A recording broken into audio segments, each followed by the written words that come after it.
लेते हैं यूपीएससी 2023 के मैथ के सिलेबस की हम लोग बात कर लेते हैं मेरे साथी। अगर मैं बात करूं सबसे पहले नंबर सिस्टम, तो हम ये आप लोगों के सिलेबस में है। एलसीएम एचसीएफ आप लोगों के सिलेबस में बिल्कुल डिटेल में हम लोग बात करने वाले हैं। अगर स्क्वायर रूट क्यूब रूट आप लोगों को सिखाना है तो मैंने बिल्कुल उसे सेपरेट रखा है। ऐसा नहीं है किसी में मिला के आप लोगों को मैं ये चैप्टर सिखाने वाला हूं, नहीं, बिल्कुल सेपरेट चीजें आप लोगों को सिखाने वाला हूं, क्योंकि मेरे पास टाइम है और जहां मुझे टाइम मिला है वहां मैंने बहुत कुछ दिया है, बहुत कुछ दिया है दोस्त। और इस बार यकीन मानना एक ही आवाज आएगी मैथ के अंदर कि हाँ हमें सीखने को मिला था और उस क्लास से सीखने को मिला था। ठीक है, सिंप्लीफिकेशन हम लोग बिल्कुल सेपरेट दोस्त चीजें पढ़ रहे होंगे। सिंप्लीफिकेशन में square, square root, cube, cube root, ये अलग से टॉपिक नहीं दिया हुआ है, लेकिन दोस्त बहुत सारे टॉपिकों में यहां से मतलब कॉन्सेप्ट फंसता है, हमें ये आना चाहिए, तो ये मैंने बिल्कुल सेपरेट आप लोगों के लिए रखा है। उसके बाद घातांक और करनी दोस्त हम लोगों को पढ़ना है, इसे ही हम सरलीकरण। एक्चुअल में ये जो तीनों टॉपिक है ना, ये जो तीनों टॉपिक है ये सिंप्लीफिकेशन का ही पार्ट है, लेकिन मेरे दोस्त मुझे कराना अलग अलग है, इसलिए मैंने लिखाया भी अलग अलग ही है। तो ये आप सिंप्लीफिकेशन का पार्ट मान के चल सकते हैं, थर्ड, फोर्थ और फिफ्थ चैप्टर। ठीक है, इधर आते हैं दोस्त, एवरेज से लास्ट ईयर भी क्वेश्चन पूछे गए हैं, बहुत बढ़िया तरीके से हम लोग इस चैप्टर को करेंगे। रेशियो एंड प्रोपोर्शन से बहुत बढ़िया क्वेश्चन पूछे गए हैं। पार्टनरशिप इसी का एक पार्ट है, तो आप इसी को रेशियो भी मान सकते हैं। क्वेश्चन पूछे जाते हैं और बढ़िया लेवल का क्वेश्चन यहाँ पार्टनरशिप से आप लोगों का पूछा जाता है। और इन चैप्टर्स की तो क्या ही बात करूं मेरे दोस्त, अगर किसी भी एग्जाम में आप लोग बैठ रहे हैं तो अर्थमेटिक में सबसे ज्यादा पूछे जाने वाले मेरे दोस्त ये टॉपिक हैं। परसेंटेज, प्रॉफिट लॉस और डिस्काउंट, ये सबसे ज्यादा पूछे जाने वाले टॉपिक हैं। इसके बाद ये एलिगेशन एक छुटकू सा टॉपिक है, और ये जो है दूसरे क्वेश्चंस को छोटा करने का काम करता है। यानी इसके अंदर उन मेथड पे हम लोग बात करेंगे जो प्रॉफिट एंड लॉस के क्वेश्चंस को, जो एसआईसीआई के क्वेश्चंस को वो छोटा करने का काम करेगा। तो इस मेथड ये अलग से अपने आप में कोई सेपरेट चैप्टर नहीं है, ये जस्ट दूसरे चैप्टर्स के क्वेश्चंस को छोटा करने का काम करता है। मैथ वीक है तो भरोसा किया है ना, भरोसा किया है तो दोस्त मात्र 5 महीने दो, और यकीन मानना जैसे कह रहा हूं वैसे कर लो, और यकीन मानना कि सम्मान समारोह में भी आप होंगे और ये भी कह रहे होंगे जी मैथ 0 से स्टार्ट किया था और 37, 38, 39 से 40 ये स्कोर हम लोगों का रहा है। थोड़ा सा भरोसा तो करना पड़ेगा। फिर इसके बाद एक इंपोर्टेंट चैप्टर दोस्त टाइम एंड वर्क आप लोगों का है, बड़ा महत्वपूर्ण चैप्टर है, क्वेश्चन फंसता है। लास्ट ईयर इससे भी क्वेश्चन फंसे थे, बड़ी बड़ी डिजिट आप लोगों को दे दी थी, बहुत बड़ी बड़ी, जिनका एलसीएम ही लेना थोड़ा सा मुश्किल था, बाकी क्वेश्चन में कुछ नहीं था, लेकिन एलसीएम लेना थोड़ा मुश्किल था। तो यहां से जो क्वेश्चन है वो कैलकुलेटिव नहीं बन सकता, केवल और केवल जो है वो वैल्यू अगर बड़ी ना दे। ठीक है भाई, नेक्स्ट इसी का छोटा भाई है, टाइम एंड वर्क का ही छोटा भाई है, पाइप एंड सिस्टम। दबा के क्वेश्चन पूछे हैं हमारे पिछले एग्जाम में। टाइम, स्पीड एंड डिस्टेंस, ये जो 3 चैप्टर आप लोगों को दिखाई दे रहे हैं ये होते भी इंपोर्टेंट हैं और सिरदर्द भी यही होते हैं। अगर मैं पूछूं कि सबसे पहले, अगर मैं किसी बच्चे से पूछूं कि भाई साहब सबसे खतरनाक चैप्टर आपको कौन सा लगता है, तो अर्थमेटिक के अंदर 90% लोगों की आवाज आएगी कि हमें जो है वो टाइम, स्पीड एंड डिस्टेंस जो है वो सबसे मुश्किल लगता है। और मैं आप लोगों को बता दूं इसी चैप्टर में मैं आप लोगों को जान दिखाने वाला हूं, इसी चैप्टर में दोस्त आप लोगों को बहुत कुछ सिखाने वाला हूं। आगे बात करते हैं, ये दोनों ब्याज आप लोगों के सामने है, simple interest and compound interest आप लोगों के सामने है। फिर इसके बाद यहां तक तो जो दोस्त वो था अर्थमेटिक था, और यहां के बाद ये 2 चैप्टर जो हैं, एरिया एंड पेरीमीटर को 2D कहा जाता है और वॉल्यूम एंड सरफेस एरिया को 3D कहा जाता है।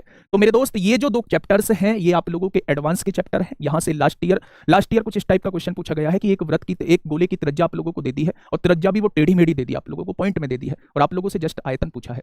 अगर मैं आयतन की बात करूं तो वो 4/3 पाई आर क्यूब होता है, लेकिन आर का क्यूब करना ही वहां सबसे बड़ा टास्क था। और दोस्त बहुत सारे बच्चे जो है वो मल्टीपल देख रहे थे कि मल्टीपल देख ले, 11 का मल्टीपल देख लें या किसी और संख्या का मल्टीपल देख ले, तो उन्होंने ऑप्शन भी ऐसे मतलब दिए हुए थे जो बहुत सारों के मतलब 1 से 2, 3 क्वेश्चन ऑप्शन जो है वो मल्टीपल हो रहे थे, 11 के मल्टीपल थे, तो हमें सॉल्व ही करना था। ठीक है, तो यहां से भी वो केवल क्वेश्चन पूछ सकता है, तो इस तरीके से पूछ सकता है, केवल वैल्यू को टेढ़ी मेढ़ी देके वो क्वेश्चन आपसे पूछ सकता है, और हम उस पर काम करने वाले हैं। एक्सपीरियंस है, काफी अच्छा एक्सपीरियंस है, बहुत आराम से चीजों को देखा है, कंप्लीट एनालिसिस कराया है, हर शिफ्ट का एनालिसिस कराया है, तो आप मान सकते हैं कि क्वेश्चंस तो जो होंगे वो टिप्सों पे होंगे। कहां किस चैप्टर से किस टाइप का क्वेश्चन पूछा गया है ये टिप्सों पे है, क्योंकि एक शिफ्ट का जो दोस्त मैंने बेहतरीन तरीके से एनालिसिस कराया था यूपीएसआई जो लास्ट हम लोगों का हुआ है। ठीक है, अगर मैं बात करूं यहीं पे, तो यहां पे एक तो सेट थ्योरी ऐड नहीं है, आप ऐड कर लीजिए। 29 चैप्टर जो है वो सेट्स थ्योरी है, आप लोगों की सेट्स थ्योरी है, और जो 30वां चैप्टर आप लोगों का होने वाला है वो स्टेट आप लोगों का होने वाला है, यानी कि स्टैटिक्स आप लोगों का होने वाला है, यानी कि सांख्यिकी आप लोगों का दोस्त होने वाला है। आप मेरी बात को थोड़ा सा ध्यान से समझिएगा। हाँ, यहीं पे जो है यहीं पे पढ़ने वाले हैं क्वाड्रेटिक इक्वेशन को भी, और यहीं पे 31वां चैप्टर लिख दीजिए दोस्त, क्वाड्रेटिक इक्वेशन दोस्त यहीं पे लिख दीजिए। अगर मैं इन चैप्टर्स को, आप एक बार थोड़ा सा मैथ लगाना, ये चैप्टर हो गए आपके सामने लगभग 31 चैप्टर हो गए, और मैंने हर चैप्टर को लगभग 6 दिन का समय दिया, तो आप लोग मान सकते हैं ये 186 दिन हो गए, और 186 दिन का अराउंड 6 महीने का समय हो चुका है, 6 महीने से थोड़ा सा ही ज्यादा हो चुका है, तो 6 महीने का समय तो हमें सिलेबस कंप्लीट करने के लिए चाहिए। आप लोग ये मानिए कि 6 महीने का टाइम तो हमें सिलेबस कंप्लीट करने के लिए चाहिए, और वो जो बात कर रहे हैं कुछ बच्चे एपी जीपी की, जिससे लास्ट ईयर ही क्वेश्चन पूछा गया है, वो दोस्त मैं इस नंबर सिस्टम के अंदर एपी एंड जीपी को खत्म कर रहा हूँ। मैंने कहा ना, छोड़ना कुछ भी नहीं है, छोड़ना कुछ भी नहीं है। हर एक चीज जो है वो बेहतरीन तरीके से हम लोग लेके चलने वाले हैं। तो एपीजीपी का जो पार्ट होगा वो एक्चुअल में नंबर सिस्टम का पार्ट है, और इसी चैप्टर के अंदर जो है मैं इसको खत्म कर लूंगा। थोड़ा सा बड़ा जाएगा, फर्क नहीं पड़ता। फर्क इस बात से पड़ता है कि कुछ छूटा तो नहीं है, तो जवाब आएगा कुछ छूटा नहीं है।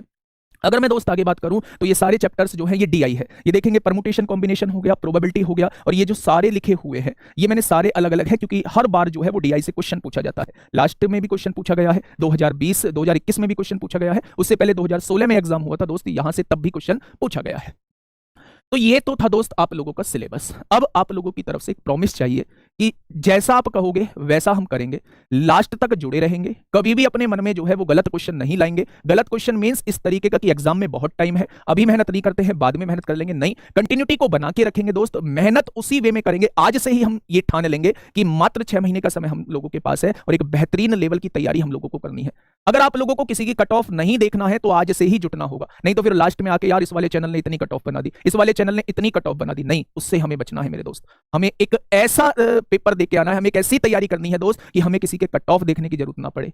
ठीक है दोस्त, जो पहले एग्जाम में बाहर हुए हैं, करीब से बाहर हुए हैं, उन्हें दोस्त खुश होने की जरूरत है कि उन्हें जीरो से स्टार्टिंग नहीं करनी है, उन्हें बिल्कुल बराबर से स्टार्टिंग करनी है, जहां उन्होंने छोड़ा था वहीं से स्टार्टिंग करनी है। तो उनके लिए तो बहुत आसान है, लेकिन बस इस मन को सेट करना होगा कि हाँ हम लोग कर सकते हैं। जो नए हैं, जो पहली बार एग्जाम देंगे, उन्हें भी अपने अंदर ठानना होगा कि हम लोग 6 महीने में बहुत कुछ कर सकते हैं। 6 महीने में लोगों ने यूपीएससी निकाला है, मेरे लिए तो एक ये छोटा सा एग्जाम है। तो ये बात आप लोग ठानिएगा, बाकी सब कुछ मेरे ऊपर छोड़िएगा। कंटेंट एक लेवल का होगा, कंटेंट एकदम मस्त होगा, और यकीन मानना एग्जामिनर उससे ऊपर सोच भी नहीं सकता जहां मैं आप लोगों को लेके जा रहा हूं। हमेशा उससे नीचे ही आप लोगों को क्वेश्चन देखने को मिलेंगे। बस बात खत्म। आज पहला दिन था इसलिए मैंने इतनी बात आप लोगों से की है। अब हम लोग अपने चैप्टर की तरफ चलते हैं। तो हेडिंग बनाइए मेरे दोस्त, नंबर सिस्टम।